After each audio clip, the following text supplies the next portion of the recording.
Grace and peace, my beloved family. Want to share an article with you. Back on the same topic again. Who owns the earth? This is luminous.org. And this article is by Dale R. Gowen. We're going to read on and see what this article is saying here. You're going to find it pretty interesting. Give you something to think about. Who owns the earth? Whose planet is this anyway? How does it happen that one person has power to carve out vast areas of land and say, this is mine, to do with as I will, as if the earth herself were a consumable commodity in the marketplace, and have the claim backed up by the armed might of the state? Why are others, vast multitudes of women and men, left homeless and destitute, while a few enjoy more opulent wealth than they could use in 1,000 lifetimes?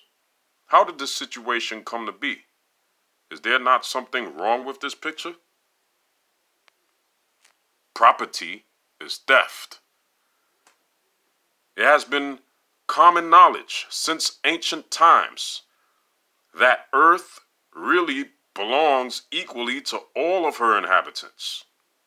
John Locke, a major influence on the American Revolution, makes this clear in his 1689 text, the Second Treatise of Government. This is common sense. It is self-evident and must be recognized by all honest and ethical members of the human family. Earth belongs to all. In former centuries, there were vast areas of field and forest land known as the commons, which anyone could make use of to procure the necessities of life. And I brought this out in a previous video called Governments Know That We Have Been Violated.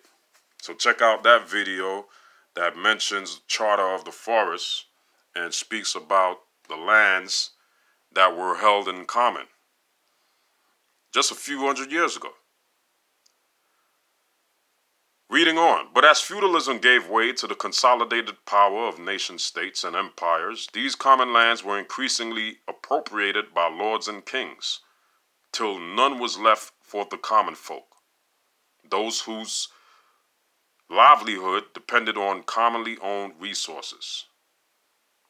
Formerly self-sufficient farmers and hunters were forced to become serfs, slaves, and wage laborers. You see? So the wage laborers, which a lot of our people are today, and they're bragging and boasting about their job and how much they're getting paid and how much money they make and how much they got saved, they right along in the same category as serfs and slaves. Nothing to be proud about being a wage laborer. Okay, if you're a wage laborer, you've been conquered. It's like you're a serf, you're a slave. Their right of inheritance to a fair share of Earth's resources was stripped from them by the swords and guns of kings and their henchmen. Brutal privatization of the commons for private enrichment forms the basis of capitalism. The modern term real estate derives from the archaic royal estate, lands appropriated by a king. Another term for involuntary appropriation is armed robbery. The ultimate origin of all modern land ownership claims. You see? So when some particular group of politicians or corporate shareholders are claiming ownership of land, what's that? That's robbery, because land is held in common. Okay, in common by the indigenous peoples of Canada, North, Central, South America, Europe, Asia, and Africa, and Australia. Reading on. Government. A form of organized crime. Present-day governments and the corporations licensed by them are in reality nothing more than criminal gangs that have achieved supremacy in the use of coercion and the institutionalization of violence and theft. Claims of legitimacy used by governments to excuse their crimes were based on the supposed divine right of kings during the medieval period. When the age of reason brought a loss of faith in this superstitious idea, the social contract theory was introduced. That the people have agreed to surrender their natural rights of liberty and earth inheritance in exchange for the protection offered by governments. The mafia is famous for exactly the same protection rackets. Did you ever give your consent to this contract? A contract is only valid if it is entered into freely without coercion by all parties. The present governments of Earth are illegitimate shams. They must be eliminated before true progress towards liberty and justice for all can be made on planet Earth. A cooperative economy. If world resources were managed cooperatively for the mutual benefit of all, exponential increases in economic efficiency would enable us to provide not only sustenance, but a measure of opulence for all Earth's citizens. Recognizing collective ownership of the economy, society should distribute dividends. You see, dividends, and I brought that out in another video also, called Natural Ownership Rights of Man. Right? So you check out that video on natural ownership rights.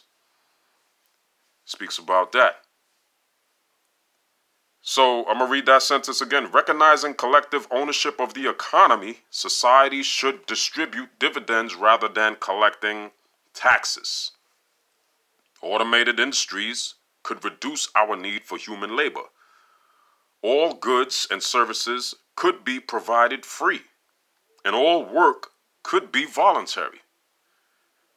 A few people from each community contributing a few hours of volunteer time each week could keep the system running smoothly.